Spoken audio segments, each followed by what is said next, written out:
네, 이제 이거 B단계야, B단계. 뭐 내용 자체는 A단계 했던 거 쭉 같이 한번 풀어보는 거밖에 없어. 그래서 주로 이 파트에서는 우리가 개념을 적용해 보는 그런 유형의 문제가 많아서 각각을 내가 문제를 풀긴 풀 건데 먼저 읽어보고 너네가 먼저 해보는 게 좋아. 자, 일단 쭉 한번 같이 해볼게. 자, 앞에서 얘기했던 거 다시 한번 쭉 가는 거야. 그래서 평균의 뜻과 성질 가장 기본적인 거야. 평균, 우리가 아까 했듯이 평균, 중앙값, 최빈값 이 세 개가 자료를 대표하는 대표값이야. 대표값을 3세트로고 평균은 가장 기본적으로 어떻게 구하냐? 별량을 모두 더해서 별량의 개수로 나눠. 자, 평균은 자료의 모든 전체 특징을 나타내는 값으로 가장 많이 사용돼. 자, 장점이 아까 했지. 모든 자료를 값을 포함하여 계산을 해. 하지만 이게 단점으로 작용하는 경우가 있었지. 극단적인 값에 내가 10점을 모두 받는데 제일 많은 거 갑자기 10점을 받았는데 10,000점을 받아가지고 갑자기 평균이 붕 뛰어버리는 경우 아무런 의미가 없었지. 그래서 이러한 단점을 제거하기 위해서 나왔던 게 중앙값이야. 자, 그러면 요거 한번은 19번 정도 같이 한번 풀어보자. 세 개 별량의 A, B, C의 평균이 10이다 라는 말은 평균이 10이다. 모두 다 더해서 자, 평균이 10이다. 그럼 우리는 평균을 구하고 그것이 10이다 라고 생각을 해볼 수 있어. 평균, 즉 A 더하기 B 더하기 여기 보이나? A 더하기 B 더하기 C 한 개를 3으로 나눈 게 10이니까 우리는 양변에 3을 곱해서 A 더하기 B 더하기 C는 30이라고 쓸 수 있어. 자, 이 조건을 하나 찾아낸 거야. 여기까지 글을 읽고. 자, 그 다음에 5개의 별량의 평균을 물어봤어. 5개의 별량. 자, 시키는 대로 하면 돼. 5개의 별량. 우리는 5개로 나눌 거야. 뭐 위에 걸 모두 다 더해서 7 더하기 A 더하기 B 더하기 C 더하기 13을. 자, 근데 우리 위에 A 더하기 B 더하기 C를 구했잖아. 이게 30이래. 따라서 우리는 5분의 7 더하기 30 더하기 13이 되어서 각각을 계산하면은 5분의 35 더하기 13이니까 얼마야? 5분의 35 아니야. 7이잖아. 그럼 7 더하기 13 하면은 20이고 30 더하면 50이네. 따라서 평균은 10이네.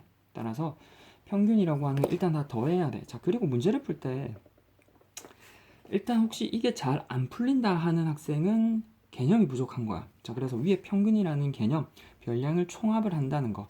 자, 그래서 요거 A 단계에 직접 평균을 한 번씩 구해 봐봐. A 단계.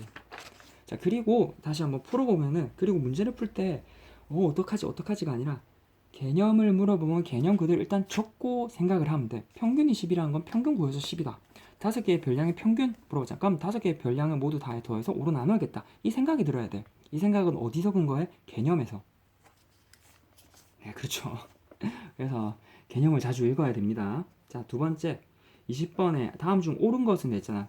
자, 주로 여기서 문제 파트가 어떠한 거냐면 그러니까 뭐 평균을 구하라. 뭐 적절하게 변형을 해서 저기 보면 여기 변형했지. 변형한 거에 적절한 평균을 구하라. 이러한 스타일이 있는가 하면 평균의 개념에 대해서 묻는 이렇게 두 파트가 나올 수 있어. 계산하는 거, 개념 묻는 거. 자, 그래서 이 두 파트는 항상 각 문제마다 다 해봐야 되거든. 자, 다음 중 옳은 걸 물어봐. 대표값으로 자료에 흩어진 정도. 자, 자료에 흩어진 정도는 아까 했어. 3포도야, 3포도. 대표값은 편차, 분산, 표준값. 아까 대표값은 이렇게 세 개, 평균, 중앙값, 최빈값 이렇게 세 개가 있어. 자, 평균은 주어진 자료 중 가장 큰 값과 가장 작은 값을 더한 후 이루나. 아니지. 평균은 모두 다 더해서 각각의 개수로 나눴어. 자, 그렇기 때문에 평균은 자료의 일부분이 아니라 모든 자료를 다 사용해. 자, 그렇기 때문에 평균은 극단적인 값에 영향을 받았던 거야. 이거를 해결하고자 나왔던 게 중앙값이야. 이렇게 각각의 개념을 따로 외울 게 아니라 흐름으로 묶어가면 항상 외우기 쉬워. 이거. 자, 그래서 나왔던 게 이제 중앙값이야. 뭐 이제 나머지는 이건 직접 한번 풀어봐. 자, 그 다음에 중앙값. 자, 중앙값은 아까 얘기했듯이 이거 평균의 단점을 극복하고자 나왔던 거야. 중앙값. 자료 별량을 작은 값부터 순서대로 나열한 후 중앙에 오는 값을 찾는다. 자, 자료의 별량을 작은 값부터 순서대로 나열한 후 중앙에 오는 값을 찾아야 돼. 그래서 중앙값을 찾을 때 첫 번째로 해야 되게 순서대로 나열하는 정리를 처음에 해야 돼. 그 다음에 중앙에 오는 값을 찾아야 돼. 자, 그리고 아까 얘기했듯이 별량의 개수가 홀수면은 중앙에 오는 값이 바로 보여. 근데 짝수면은 가운데 있는 게 안 보여. 그래서 가운데 있는 거, 가운데 선을 기준으로 좌우 있는 두 수들의 평균을 구하는 거야. 그래서 짝수이면은 중앙에 있는 두 값이 평균을 구해서 그게 중앙값으로 두는 거야. 자, 장점. 자료의 값 중 극단적인 값에 있는 경우 자료의 전체적인 특징을 평균보다 더 잘 대표할 수 있다. 아까 얘기했듯이 극단적인 값에 영향을 안 받아. 자, 그런데 단점으로는 자료의 모든 정보를 활용한다고 볼 수 없어. 일단 극단적인 값을 제끼니까. 자, 24번에 보면은 아까 얘기했듯이 중앙값을 하려면은 먼저 정리부터 해야 돼. 1모듬과 2모듬에 학생들이 가지고 있는 필기구를 개수를 조사해 봤더니 1모듬에는 중앙값을 A, 2모듬에는 중앙값을 B라고 할 때 A 더하기 B를 구하래. 자, 1모듬의 중앙값을 구하기 위해서는 첫 번째로 정리를 해야 돼. 이렇게 5, 7, 2, 4, 18, 7, 11, 14, 15, 그러니까 7, 5라는 이 자료를 이렇게 위에처럼 정리를 해야 돼. 2, 4, 5, 5, 7, 7, 8, 10, 11, 14로 정리하고 그 중에 개수가 2, 4, 6, 8, 10이니까 짝수개는 가운데 있는 거. 다섯 번째, 여섯 번째를 기준으로 다섯 번째, 여섯 번째 있는 두 수의 합의 2로 나눈 거지. 두 수의 합의 평균을 직접 여기선 7이랑 7이니까 7 더하기 7을 2로 나눈 이 값이 중앙값이야. 따라서 중앙값은 7. 1모듬의 중앙값은 7이고 2모듬의 중앙값은 위에 있는 첫 번째 자료를 우선 정리부터 해야 돼. 밑에 1, 2, 3, 4, 6, 7, 7, 8, 9, 15니까 가운데 6하고 7이잖아. 따라서 6 더하기 7. 6 더하기 7을 2로 나눈 게 6.5가 중앙값이야. 그래서 자, 이렇게 평균과 중앙값이 나와. 그리고 최빈값이죠. 최빈값. 자, 이 최빈값은 잠깐만. 자, 이 최빈값은 자료 질이 틀리는 거야. 얘네는 수적인 자료였다면 이제 자, 별량의 개수로 이제 생각하는 거. 최빈값. 자, 자료 중에서 별량 중에서 도수가 가장 큰 값을 개수가 가장 많은 값을 생각하는 거야. 선호도를 조사할 때 주로 사용이 돼. 장점은 별량의 개수가 많거나 별량이 중복되거나 숫자로 나타내지 못하는 자료의 대표값을 이용해. 자료 개수가 너무 많아가지고 그거를 일일이 다 막 더하고 평균 구하고 중앙값으로 처리하는 것보다는 자료의 개수가 많으면은 그러니까 자주 나타나는 수를 찾기가 훨씬 쉬워. 그래서 자료가 많을 때 최빈값을 사용하기 편하고 자료량이 중복되는 경우, 그리고 앞에서 배그 해봤던 것처럼 숫자로 나타내지 못하는 경우, 밑에서도 얘도 있어. 독서, 운동, 음악 감상, 영화 감상, 컴퓨터 게임에 자료 자체가 숫자로 나타내지 않기 때문에 얘네들의 중앙값이나 평균은 구해볼 수가 없어. 따라서 가장 많이 나온 것, 따라서 취미로 가장 많이 나온 것은 구해볼 수 있기 때문에 독서가 최빈값으로 가장 적절하지. 자, 그런데 단점은 별량의 개수가 적은 경우 자료의 전체 특징을 반영하지 못할 수 있어. 아까 1, 2, 3 이렇게 자료의 개수가 적거나 모두 반복되는 게 없으면은 최빈값 자체가 존재하지 않았잖아. 그래서 26번은 바로 있어. 독서가 가장 많으니까. 자, 그러면 27번은 요거 답지를 그냥 밑에 한번 보면서 하자. 개수 자체가 이렇게 되어 있잖아. 이 개수가 있는 거를 일단 중앙값을 물어보면은 정리를 해야 되고, 이렇게 정리를 한 다음에 최빈값을 물어보면은 최빈값은 그 중에 빈도가 가장 많은 거. 실제로 77이 3번 나오고 80이 4번 나오잖아. 그래서 정리를 해보고 그 중에 뭐가 가장 많이 나오는지를 판단해보면 돼. 80이 4번 나왔으니까. 자, 항상 얘기했듯이 아까 수를 계산하거나 파트가 두 개야. 계산을 하고서 최빈값, 중앙값, 평균을 구하거나 각각의 개념을 물어보거나. 자, 이거 개념이야. 중앙값, 최빈값에 대한 설명으로 옳은 거. 자, 자료의 값이 매우 크거나 매우 작은 값이 있는 경우에는 중앙값보다는 평균이. 자, 극단적인 값이 있으면은 그러니까 평균보다는 중앙값이 적절하다 했어. 자, 이번에 중앙값은 자료의 모든 정보를 활용한다. 모든 정보를 활용하는 게 아니지. 최빈값은 항상 한 개. 아까 봤듯이 최빈값이 한 개 존재할 수도 있고 두 개 존재할 수도 있어. 그래서 여기 29번에는 답은 1번이야. 자, 그럼 이제 가장 기본적인 대표값들의 개념을 봤다면은 이게 많이 남았네. 이거는 대표값이 주어졌을 때 별량, 이거는 뭐 없어. 계산하면 돼. 자, 30번을 같이 한번 읽어보고 그냥 풀어보자. 30번에는 4회에 걸친 수학 시험의 성적이 이렇대. 그럼 5회 시험에서 몇 점을 받아야 5회까지의 평균이 90점이 되는가? 내가 그러면 물어보는 게 5회의 점수잖아. 따라서 내가 5회의 시험 정석을 S라고 두는 거야. X는 5회. 그러면 물어보는 게 5회 시험에서 몇 점을 받아요? 5회까지의 평균이, 따라서 5회까지의 평균이라고 하는 게 90점이 되는가, 즉 이 평균이 90점이 되는가 라고 하니까 5회의 평균, 즉 모든 90 더하기 85, 90 더하기 85 더하기 89 더하기 92점 하고 마지막 x점까지 모두 다 더해서 이걸 5로 나눈 평균이 90점이 되는 거야. 따라서 요 계산만 해주면 돼. 따라서 x는 94가 나오거든. 자, 그 다음에 요거 31번을 한번 해볼게. 31번에 보면은 슬기의 4회에 걸친 국어 시험 성적이 이렇게 이거이고, 자, 최빈값은 80점이래. 최빈값이 80점이다 라는 말은 빈도 80점이 여러 번 나왔다는 말이잖아. 따라서 100점, 60점, 80점 이 세 개만 보면은 나온 개수가 같아. 그럼 이 x점이 80점이 되어야 최빈값이 80점이야. 따라서 이 조건에 의해서 우리는 x는 80점이라는 걸 알 수 있어. 자, 그리고 5회 국어시험 성적이 높아서 5회까지 평균이 4회까지 평균보다 3점이 올랐대. 이 말은 우리가 5회의 평균을 구하고 여기 4회의 평균을 구하고 이 두 개를 비교해 보니까 5회의 성적이 올라서 얘 평균보다 평균이 얘가 3점이 올랐대. 따라서 4회의 평균 더하기 3은 5회 평균이 된다. 따라서 여기 보면은 5회의 평균 그리고 여기 4회의 평균 더하기 3을 해서 전체 여기서 A를 계산해보고 구해볼 수 있잖아. 따라서 계산해보면 A는 5가 5번에 95점이 나와. 나머지는 아마 직접 한번 해보면 될 거야. 안 되려나? 되겠지 아마. 지금까지 크게 평균을 이용해서 어떻게 구하느냐까지 했어. 저번 시간에 여기까지 했거든. 여기까지 보고 이제 월요일에 요거 두 개를 안 할 거거든. 요거 한번 여기까지 일단 보고 와. 자, 유형 5번이야. 편차를 이용하여 별량을 구하기. 자, 지금까지 대표값에 대한 내용이었다면 지금부터는 분산에 대한 내용이야. 분산, 표준 편차. 자, 가장 아까 얘기했듯이 편차, 떨어진 정도. 아까 얘기했듯이 떨어진 정도가 항상 양음, 부호를 가지기 때문에 편차의 합은 항상 제로가 되었어. 그리고 이거를 극복하기 위해서 제곱을 했고 이 제곱들의 평균을 생각을 했던 거야.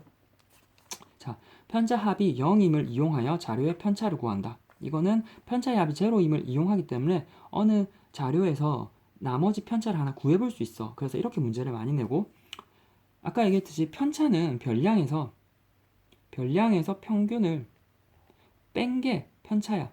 따라서 우리가 주어진 편차를 안다면은 이 별량이 무엇인지, 즉 편차에다가 평균을 더해보면은 이 별량이 어떠한 점수였는지를 알 수 있는 거야.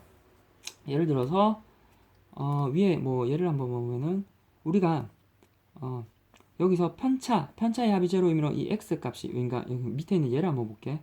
편차가 각각 마이너스 2하고 3하고 x일 때 편차의 합은 항상 제로가 되니까 x는 되게 더해서 제로가 되니까 x는 마이너스 1이 나와. 자, x가 마이너스 1이라는 말은 편차에서 별량에서 평균을 뺀 게 마이너스 1이라는 거야. 따라서 이 원래 있던 자료는 편차에다가 평균을 더해. 따라서 여기 평균이 10이었으니까 10에서 마이너스 1을 더하면 원래 있던 자료는 9. 따라서 이 x라는 자료는 9점, 원래 x라는 자료는 9점이었던 거야. 9점. 똑같아. 이제 35번에 보면은 4회에 걸친 수학시험의 점수의 편차를 나타낸 것이다. 4회까지 점수의 평균이 84점이래. 1, 2, 3, 4, 4회까지 점수의 평균이 84점이니까, 자, 일단 주어진 게 편차가 주어져 있잖아. 각각의 편차가 주어져 있어. 그러면 편차의 합은 항상 제로가 되기 때문에 여기 0, 여기 2, 0, 마이너스 3 합치면 마이너스 1이잖아. 따라서 얘는 1이 되어야 돼. 그러면 제로가 되잖아. 따라서 4회의 편차가 1이야. 이 말은 물어보는 게 4회 수학시험의 점수. 자, 별량을 물어봐. 원래 있던 원점수. 4회 수학시험 점수는 별량은 편차에서 평균을 더해 1점, 원래 있던 편차에서 평균에서 1점 높아. 따라서 원래 있던 평균이 84점이고 거기다가 편차 1점만큼 높아서 원래 있던 점수는 85점. 따라서 5번이야. 그래서 똑같아. 이것도 37번도 똑같거든. 그래서 요거는 그냥 풀어보면 돼. 요거 똑같아. 그래서 요거를 해볼게. 편차에 대한 얘기를 했어. 편차에 대한 얘기를 하면은 편차를 바탕으로 분산을 생각을 하는 거야. 앞에서 A 단계에서 똑같이 얘기를 했어. 분산이라고 하는 거는 편차 제곱의 평균. 편차를 제곱을 해서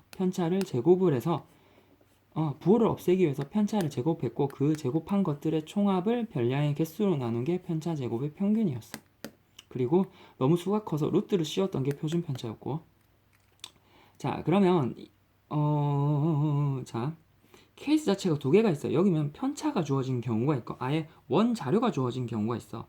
요거부터 생각하는 게 좋아. 39번부터. 자, 원래 우리가 아까 했던 얘기인데 분산이라고 하는 게 편차 제곱의 평균이어서 편차 제곱들의 총합, 합을 개수로 나눠. 별량의 개수. 근데 그러려니까 편차를 알아야 되잖아. 이 편차를 알려면 편차는 별량에서 평균을 뺀 게 편차야. 그러려면 평균을 알아야 돼. 따라서 분산을 구하는 방법은 첫 번째 평균을 구해야 돼. 평균을 구하고 두 번째 별량에서 평균을 뺀 편차를 구하는 거야. 그러면 세 번째 이 편차를 구해서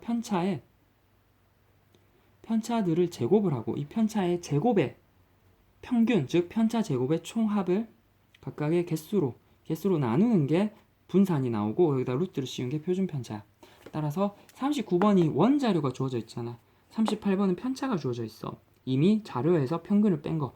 따라서 가장 일반적인 케이스 자료로부터 39번부터 생각을 해야 돼. 39번에 보면은 이 자료의 분산을 물어보네. 실제로 자, 첫 번째 평균을 구해야 돼. 4 더하기 3 더하기 7 더하기 12 더하기 11 더하기 5 더하기 7, 즉 각각을 모두 더해서 7로 나누면 7이 나와. 따라서 7이 평균이야.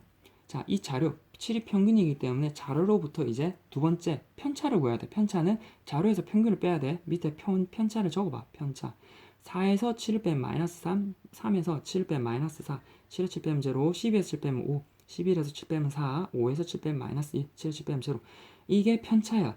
실제로 모두 다 더해보면 제로가 되고, 편차는 편차의 평균을 위해서 편차를 제곱을 해야 돼. 각각을 제곱하면은 9, 여기가 4, 4, 16, 요거 하면 0, 요거 하면 25, 요거 하면 16, 요거 하면 4, 요거 하면 0. 따라서 편차 제곱의 모두 합을 개수 97로 나누는 게 분산. 따라서 분산은 계산하면 10이 나와. 혹시 표준 편차를 물어보면 여기다가 루트를 씌워야 돼. 루트 10.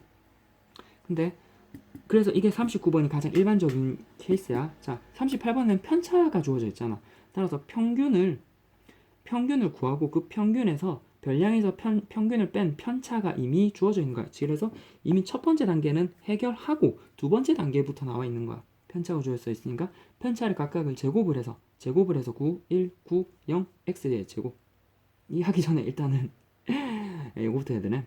편차의 항상 합은 제로가 되기 때문에 x는 모두 다 더하면은 마이너스 1이 되기 때문에 얘는 1이 되어야 돼. 따라서 1이 되어야 되고 각각을 제곱을 해야 되잖아. 따라서 여기 하면 1의 제곱. 그리고 각각을 모두 더해서 개수 하나, 둘, 셋, 넷, 5개로 나누면은 분산이 나와. 그리고 분산에다가 여기다가 표준 편차를 보니까 루트를 씌워서 4에다가 루트를 씌워서 2가 나오는 거야. 자, 그리고 이제 유형 7번은 이 분산과 표준 편차의 응용 파트야. 응용 파트. 어떻게 응용 파트냐? 5개의 별량이 이렇게 주어져 있어. 40, x, y, 5. 근데 이것들의 평균이 6이래. 자, 지금부터 하는 게 주로 제곱을 물어보는 경우가 많아. 자, 우리가 주어진 별량을 x하고 y일 때 x제곱 더하기 y제곱, 즉 x제곱 더하기 y제곱 더하기 z제곱 이런 거를 알아보는 경우가 있어. 그러면 그냥 시키는 대로 하면 돼. 자, 41번이나 42번이나 같거든. 하는 거는 같아. 자, 평균하고 뭐를 해볼까? 요거를 해볼까? 세수 x, y, z의 평균이 10이래. 그러면 평균이 10이니까 세수 x 더하기 y 더하기 z를 3으로 나누는 게 10이잖아. 따라서 x 더하기 y 더하기 z는 30이라는 정보가 나와. 자, 그 다음에 분산이 2래. 분산은 각각의 세수에서 평균을 뺀 편차, 즉 x에서 10을 빼고 y에서 10을 빼고 z에서 10을 뺀 게 편차일 거고, 편차의 제곱의 총합을 개수 3으로 나눈 게 분산이야. 이게 2래. 따라서 이거를 이항하면은 곱해주면 x-10의 제곱 플러스 y-10의 제곱 플러스 z-10의 제곱은 6이야. 근데 이거를 물어보는 게 x의 제곱, y 제곱, z 제곱은 평균이잖아. 그래서 x의 제곱 더하기 y 제곱 더하기 z의 제곱을 3으로 나눈 걸 구해야 돼. 그러려면 이거를 구해야 되잖아. 이걸 어떻게 구하냐? 각각을 일단 전개를 해보는 거야. 왜? 우리는 합을 알고 있기 때문에 각각을 전개를 해보는 거야. 뭐 x의 제곱 더하기 y의 제곱 더하기 z의 제곱. 그리고 여기서 마이너스 20이 나오잖아. 마이너스 20을 묶어내면 x 더하기 y 더하기 z에 플러스 여기 100 나오니까 300은 6이잖아. 따라서 우리가 여기 합을 알고 있기 때문에 합자리에 30을 넣으면 우리는 이거를 구할 수 있어. 어떻게? 요거 마이너스 600이고 요거 이 항에서 요거 마이너스 300. 따라서 이 항을 하면은 306. 따라서 이거 x의 제곱 더하기 y의 제곱 더하기 z의 제곱은 306이 나오고 우리는 이 306을 3으로 나누면 102가 나오잖아. 그래서 여기 이 세 파트는 곱셈 공식이랑 우리가 분산과 표준 편차를 이용해서 응용 파트라서 직접 한번 해보면은 풀릴 수 있어. 각각의 위에 거도 똑같이 합을 물어보고 분산에 대해서 제곱하는 경우가 있어서 제곱을 그대로 전개해 준 다음에 합을 대입을 해서 제곱값을 구해볼 수 있거든. 그래서 이렇게 한번 풀어보면 될 겁니다. 여기까지가 그때 쭉 한번 했던 내용입니다.